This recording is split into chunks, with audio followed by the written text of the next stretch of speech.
Land of the Elefunks by S.M.G. Reddy. An adventure in the mystical world of the Elefunks. Just a typical boring day in school. Shaun and his friends are in class. Suddenly, from outside, the wind blows a letter in the window, right in front of his legs, beneath the desk where he is sitting. Shaun wondered as he picked it up and opened it. It was a map to a secret door in a nearby park. The door leads to a magical land called Trunkerton. "Is everything okay?" the teacher asked Shaun. "Yes, it is, Miss Fiddlesticks," he replied. "Then please pay attention when I'm talking, or I'll have to call your parents." The teacher was cross. "Okay, I'm sorry, won't happen again," Shaun said. After the class was finally over, Shaun, Charlie, Emma and Dennis meet in the hall. Shaun showed them what he'd found. "No way, you are joking," said Dennis. He didn't believe that Shaun found it. He thought it was just a joke. Then Shaun said, "But look, how can I do this?" Then he showed the magical colourful dust with flying particles on the map, which popped up and disappeared. "Look, we've even got a key. Can open that secret door." It said only we can see it. Adults cannot because they do not believe. Also, that door is moving around on the map since it's magical. "Do you want to check it out?" Shaun asked his friends, and they said yes. Since school finished at 3 p.m, they'd have to wait. Shaun said, "Let's meet at my house after dinner," and they all agreed. So after dinner, the kids headed to the park where the secret door could be found. People were around with their children, some walking dogs nearby. Shaun took the key and raised his hand. Suddenly, the key started to radiate some magical and vibrant light. A few moments later, behind one bush near his friends, something started to glow as well. They all went to check it out. It was the secret door, smaller than ordinary ones we have in our homes, but big enough for kids to enter. "Please put the key in the lock, open the door and close your eyes and count to 10. The message was written on the door. Shaun unlocked the door and opened it wide. He closed his eyes and counted. After he looked, it was just some magic light in front of him. It was very bright and colourful, with a slide that was also a rainbow. "Shaun, you go first. I'm not afraid, but since you found it, you should go first."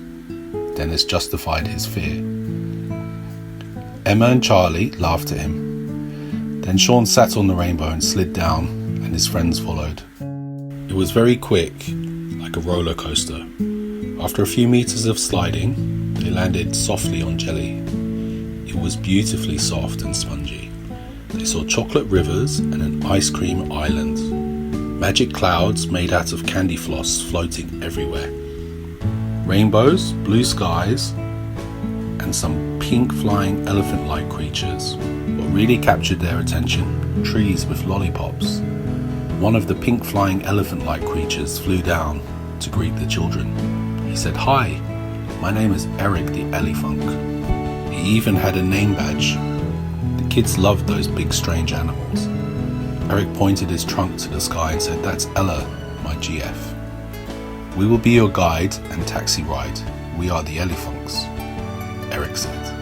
"OMG, you are beautiful," said Emma. "You can fly." "The Elefunks are very smart. They can talk to people." "Welcome to Trunkerton. We will show you this magical world." After the Elefunks introduced themselves to the amazed children, they started to explore, and everything was like a real fairy tale. "But I do not understand. How is it still daylight, while in our town is night already?" Charlie said. Ella told him, "Here is always daylight. It's designed to be that way." Then Eric added, "But be notified, my dear kids, the time here is ticking differently too. 1 minute here is like 1 hour back home. Also note that you'll never get sick here. You can eat candies and sweets unlimited. We even have a magical fountain of health that you can drink from, and all illnesses will disappear immediately." The children were so happy to to see this place. They drank chocolate milkshake from the river, and Dennis almost fell in. The children all laughed. "Where do you want us to take you?" Eric asked the kids. Emma said, "Hey, let's go to that ice cream island." So off they flew to the ice cream island. Later, the Elefunks took the children to the Cupcake Mountain.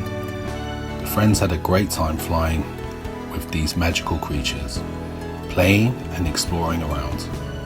After 20 minutes there, it was getting late, and they all agreed to return home. Shaun said, "It's time for us to leave Trunkerton." The Elefunks wished the new visitors all the luck in the world and hoped to see them again another day. Eric and Ella took the children to the magic chocolate bar stairs, and there was the door to our world. When the kids came through that door, they appeared suddenly in the park where they had left before. They all ran towards their families. All the parents and police officer Dylan were looking for them since nearly the whole day had passed. When the children told them the story, no one believed them. They thought that the kids were just making up stories. Then Officer Dylan made the children promise to him and their parents that they would not scare them like that ever again. They agreed, and everyone went home. During their walk home, Shaun's dad said to his son, "Just to know, Trunkerton is just one of the many worlds I have heard of. So because of that, I can say I believe you. Always remember, the clock is always ticking when you're having fun, especially when you're in Trunkerton." Then Shaun asked him, "Wait, what? Are there other worlds like that?" "Yes, there are, but I will tell you about them another time," his dad answered. So, the story ends here for now. The end.